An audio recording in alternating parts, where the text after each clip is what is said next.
Sébastien, merci d'être avec nous dans le lab. Merci beaucoup. Tu t'es habillé comme tout le monde, mais tu ressembles à personne chez Robert Laffont. Pourquoi? Ah, c'est parce qu'il fallait bien trouver un titre. Et que c'était une phrase que disait mon père. Voilà, je trouvais que c'était bien de faire un livre où dans le titre, je lui rendais hommage. Voilà, je trouvais ça mignon. Puis ça fait une phrase. Tu ressembles à personne ou t'as dit ça souvent? Mon père, c'était cette phrase-là. Il disait toujours ça, mais c'était en forme de vanne. Hein. Dès que j'étais habillé, que j'essayais de mettre un truc, il me disait toujours t'es habillé comme tout le monde, tu ressembles à personne. Voilà, et cette phrase m'a marqué. Et finalement, je trouvais que ça. Tu as apporté ça? Ouais, puis je trouvais que ça résumait bien le livre, voilà, de pas faire comme tout le monde forcément. Oui. T'as fait comme tout le monde, mais t'as fait des trucs que tout le monde a envie de faire, probablement. Je sais pas si tout le monde a envie de les faire, mais je pense que beaucoup auraient. Je pense que beaucoup de gens vivent des fois dans le regret de j'aurais aimé le faire ou j'aurais dû le faire. Ce livre, c'est un peu le principe de dire si t'as envie de faire un truc, fais-le. Et surtout, n'écoute pas les autres. Moi, j'ai passé ma vie, c'est ce que je raconte dans le livre, systématiquement, dès que je voulais faire un truc, on me disait non, tu vas pas faire ça. Dès que je voulais faire du one man, tu vas pas faire ça. Dès que j'ai voulu faire du digital et me lancer sur YouTube, et on m'a dit tu vas pas faire ça. Et puis voilà, c'était systématiquement la espèce de phrase que j'entendais depuis que j'avais 15-16 ans. Donc je me suis dit, si, en fait, il faut les faire. C'est quoi qui te guide alors? Qu'est-ce qui te donne l'impulsion d'y aller? T'as pas peur? Je crois que plus justement on me dit qu'il faut pas le faire, et plus ça me branche, en fait. Plus de façon raisonnée, hein. Si je dis je vais faire du porno, je pense que les gens qui m'aiment bien vont dire tu vas pas faire ça. Et je crois que je le ferai pas. Mais le reste, j'aime bien. Contradiction? Oui, énormément. Et d'une. Et de deux, quand je crois à un truc, j'ai tendance à vouloir y aller aussi fort que quand je crois pas à un truc et que j'ai pas du tout envie d'y aller. Tu sais, le chien qui met les griffes dans la moquette et qui veut pas. Et je le fais pas, non. Mais quand j'ai très envie, par contre. Mais parce qu'on fait un métier qui est génial. On fait un métier où on n'a pas des vies de gens entre les mains. Ce qu'on a entre nos mains, c'est de les faire rire, ou au pire, qu'ils passent à côté de toi et que ça les fasse pas rire. Donc rien n'est grave dans ce qu'on fait. Des fois, on a l'impression que les mecs te disent attention, le choix médiatique, attention à ton image. Mais non, on a l'image qu'on se construit. Les gens ont une mémoire extrêmement courte parce que la vie continue, donc on a l'image très récente qu'on se construit et l'image ne fait que changer. Et je pense qu'il faut vivre ce qu'on a envie de vivre, parce que peut-être qu'à essayer un truc, ça va être un énorme succès. Quand j'ai lancé le One Man, par exemple, je me suis dit voilà, je vais faire 20 dates. C'est super, j'aurais fait 20 dates sur scène. Ouais. Et là, je sais même plus, je compte même plus, mais je pense qu'en comptant le premier, puis ce spectacle-là, on doit être à 400 dates. Bon, voilà, jamais j'aurais imaginé faire 10% de ça. Tête brûlée, ça aide? Alors, je suis pas tête brûlée, en fait. Tête brûlée, c'est vraiment celui qui y va en se disant on verra bien. Tu as eu des moments impulsifs? Oui, mais quand on est jeune. Oui, mais c'est important, ça aide. Oui. Oh, je sais pas si ça aide, ouais. Mais je sais pas si c'est le. Je sais pas si c'est bien d'être tête brûlée. Parce que tête brûlée, on peut faire n'importe quoi quand même. C'est plutôt de se dire. C'est plutôt. Ouais, c'est de dire j'ai envie d'y aller et j'ai rien à perdre d'y aller. Oui, ou alors tu me saoules, je dis les choses telles quelles. Oui, ça c'est un défaut. Est-ce que c'est vraiment un défaut? De dire d'être franc? Oui. Oui. Oui, parce qu'on est dans un métier où les gens, il y a des gens qui passent leur vie à faire croire qu'ils sont extrêmement sympas, alors que derrière ils le sont beaucoup moins. Moi, je passe ma vie à être moi-même, c'est-à-dire que quand un truc me saoule, il me saoule, et quand je suis gentil avec les gens, je crois pas que je me force une seconde à être gentil avec les gens.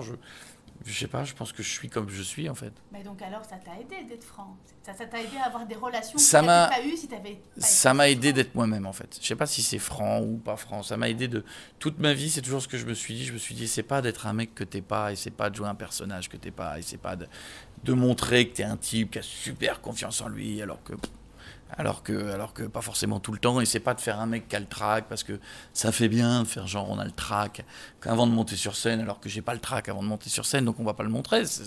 Donc je me suis toujours dit voilà, ne joue pas. Les gens qui bossent avec moi depuis des années savent que quand des fois il y a un truc que je sens pas, ou je doute sur est-ce que je dois le faire, est-ce que je dois pas le faire, voilà, je doute vraiment. Est-ce que il y a beaucoup beaucoup de gens comme toi dans le métier? Ça, je sais pas. Faudrait faire un recensement. Des gens qui sont dans cette authenticité. Des passionnés, il y en a beaucoup. Authentiques, il y en a un peu moins. Il y a... oui, j'ai pas trop... moi, j'ai rarement... Enfin, très honnêtement, je me suis rarement beaucoup focalisé sur les autres. D'accord. Parce que je trouve que c'est notre métier, le vôtre. C'est un métier de... c'est un marathon. C'est-à-dire qu'aujourd'hui, on a une espèce de course à la puissance, de course aux followers, de course à aller très très vite.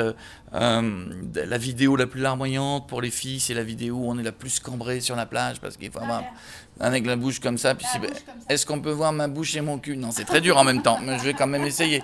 C'est vide, il faut que j'ai plus de followers que les autres. Instagrammeur, c'est un autre métier. Mais notre métier, je ne sais pas ce qu'on peut dire, je ne sais pas si je suis animateur, amuseur, bon, je sais pas. C'est un marathon, il faut tenir des années.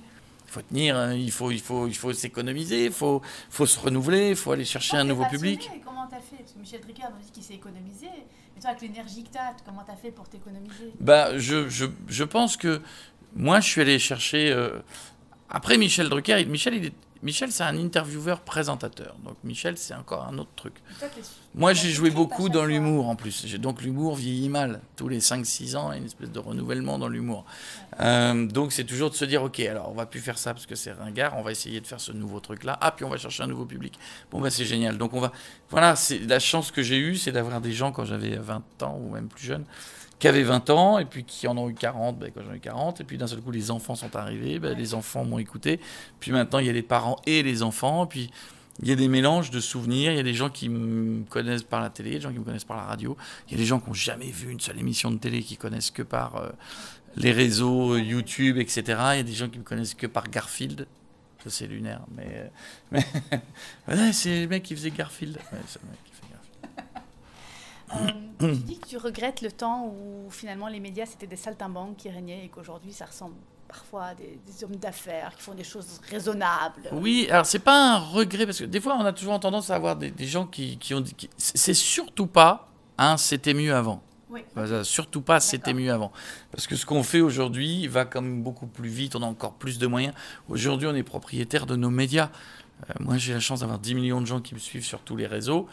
Je suis propriétaire de ce que j'envoie, du bonjour, de la photo, de la petite vidéo que je vais faire. C'est à moi et c'est sur mes réseaux. Et ça, c'est d'une puissance énorme. Mais c'est vrai que ce qui est un peu compliqué par rapport à il y a quelques années, c'est qu'aujourd'hui, il faut que chaque média innove pour continuer de garder les gens. Ouais. Là où vous n'avez pas forcément à la tête de ces médias des gens qui sont là pour innover, mais des gens pour regarder les chiffres. Donc, moi, je trouve que les deux se complètent toujours très bien quand vous avez des gens qui innovent, quand vous avez en même temps des gens de programme et puis des gens d'argent. Ouais. Quand vous enlevez les gens de programme, vous n'avez que des gens d'argent. Quand il faut se renouveler, ils sont devant un truc en se disant qu'est-ce qu'on fait ? Parce que les chiffres, on ne peut pas tout leur faire faire. C'est juste le petit truc, mais ce qui fait que, regardez, là, les médias bougent beaucoup et que il y aura des changements, il y aura des morts, il y aura des géants, il y aura des nouveaux géants, il y aura des monstres qui tomberont, et puis il y en a des nouveaux qui ressortiront. Justement, le PAF c'est toujours l'empereur. Mais si vous voulez, il y a quelque chose qui a bougé peut-être. Mais il y a quelques années, quand moi je disais qu'on allait mettre des caméras dans des studios de radio, tout le monde me disait mais t'es un dingue. Ça a été un des premiers à le faire. Oui, mais on me disait t'intéresseras personne. Qu'est-ce qu'on en a à foutre de filmer la radio, c'est moche. Et quelques années après, tout le monde a mis des caméras. Quand j'ai commencé à dire il y a quelques années, je n'étais pas le seul, mais qu'on suivrait tout là-dessus et qu'on n'allumerait plus forcément sa grande télé, mais que c'est là-dessus. Et puis qu'on n'allait pas forcément attendre 20h30 pour voir un programme télé, mais qu'on le regarderait par petits bouts de 8 minutes. Ouais. On m'a dit, ouais, mais ça, c'est que pour les gamins.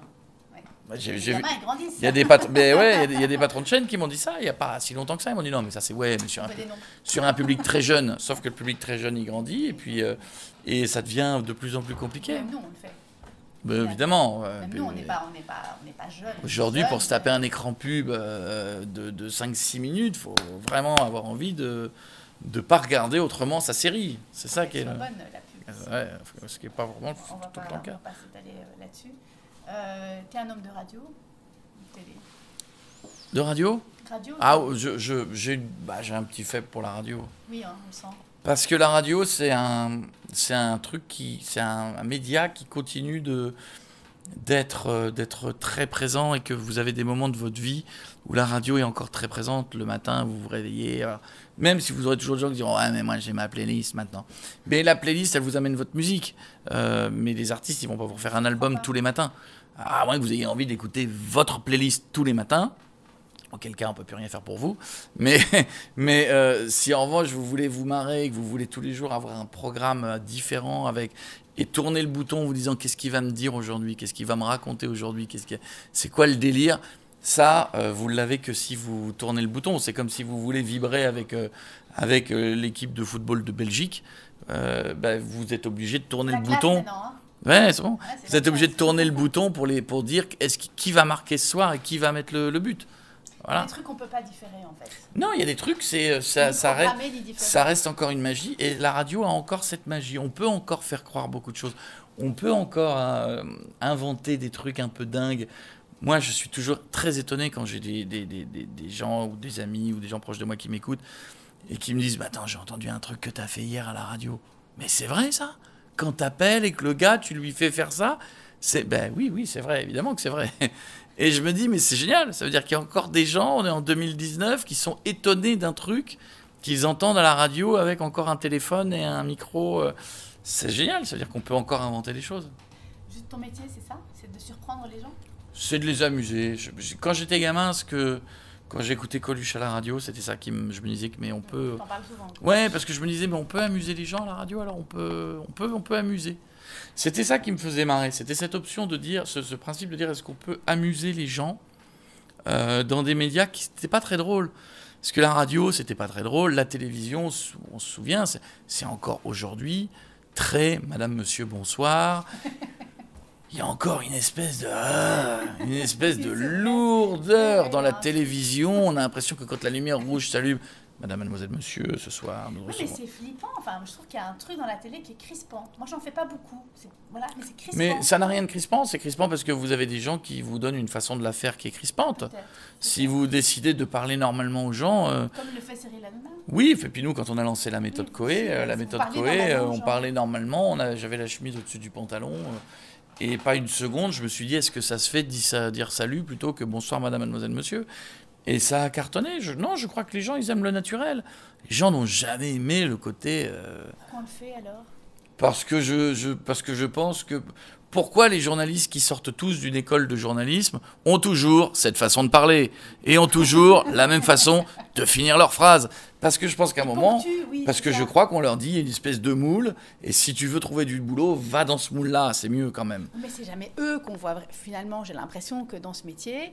les chroniqueurs, les éditorialistes, les gens qui arrivent avec leur tripes, qui n'ont pas fait justement ces moules-là, finalement performent peut-être plus parce qu'ils sont frais, je ne sais pas. Plus risqué. Dès que vous avez une personnalité qui est différente des autres, c'est plus risqué. Vous êtes moins dans le moule. On cherchera beaucoup plus. Il y aura beaucoup plus en France, en Belgique aussi, je pense, pour des présentateurs qui sont très jolis, très sympas, qui ont 228 dents et qui plein de cheveux et qui vont dire Madame, Mademoiselle, Monsieur, bonsoir, et qui sont bronzés même au mois de novembre à Bruxelles.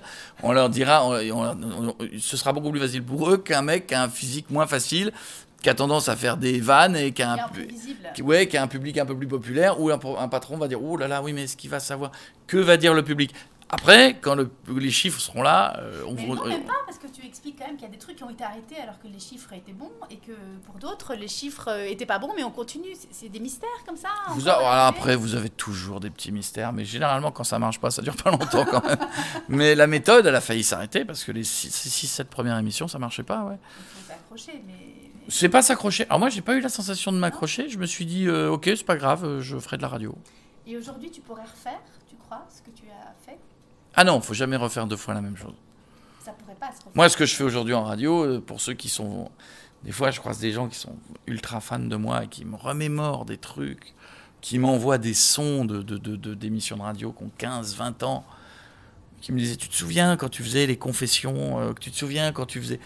Oui, mais je pourrais pas, puis j'ai pas envie. faut pas refaire ce qu'on a déjà fait. Non, aujourd'hui, ça passerait pas. Si un jour on refait la méthode, on la refera différemment. On fera une 2.0. On va pas refaire exactement la méthode. Ça Ce serait passera triste. pas aussi. Il Est-ce faut qu'il y a des trucs qui peuvent passer, des Ouais, sketchs qu'on faisait il faut C'est vrai resélectionner ces personnages. Il faut les, c'est super politiquement il correct. faut retailler un peu les personnages. Mais il y a aujourd'hui, oui, parce qu'aujourd'hui vous avez des ligues contre tout et vous avez des mouvements contre tout. Vous avez des gens qui sont comme ça sur leur téléphone et qui dès qu'ils voient un truc, ils disent ah bah je vais tweeter. Voilà, donc faut pas se bloquer pour ça. Si vous vous bloquez pour ça, vous faites plus d'humour, vous faites plus de blagues. Les rappeurs font plus de morceaux, enfin plus personne ne fait rien. Faut avancer. Il y aura toujours des rageux, mais faut les mettre de côté. Et après, il faut faire plaisir au plus grand nombre. Dernière question, il faut de l'ego? Oui, Un ami ou un il ami faut un ego un peu démesuré mais raisonnable. On va voir ce qu'on peut faire avec ça. Il faut toujours avoir un ego un peu plus supérieur aux autres, parce que je pense qu'il faut se dire à un moment donné, je vais te montrer. Hein. Je veux, ouais. Je vais te montrer de quoi je suis capable. Ouais. Et il faut être raisonnable parce qu'il faut savoir connaître ses limites de son ego pour pas se prendre des tôles. Si vous prenez des murs les uns après les autres, voilà, moi j'ai assisté des fois à des scènes de gens à côté de moi qui avaient un peu trop d'ego. Et mais en Belgique, il y a 1 an ou 2, j'avais fait un plateau d'artistes pour une émission de télé. Il y avait des humoristes et on était tous à la queue leu, vous savez, vous êtes là, c'est un théâtre. En Belgique, vous êtes un bon public, donc en théorie, si vous avez un bon sketch, vous êtes un bon public, donc en théorie, on doit prendre des applaudissements et des rires. Pas compliqué. Et là, j'ai vu un type à côté de moi qui avait fait une répétition moyenne, et je me suis dit, il va peut-être pas faire ça. Et il s'est pris 10 minutes, mais de rien. C'est-à-dire que je pense là, vraiment, mais quand je dis de rien, c'était... Et il est sorti de la scène, il est venu à côté de moi, il m'a dit, wouh! Ah, je les ai cueillis, là. Mais non. Là... Et là, je me suis dit, bon, bah, c'est là... Dit ou pas? Non, je m'en fous, c'est sa vie. Mais je me suis dit, là, voilà, pas trop d'ego, pas trop. Non. Pas trop, un peu de... Il faut se mesurer. Oui, ok, merci. Merci beaucoup.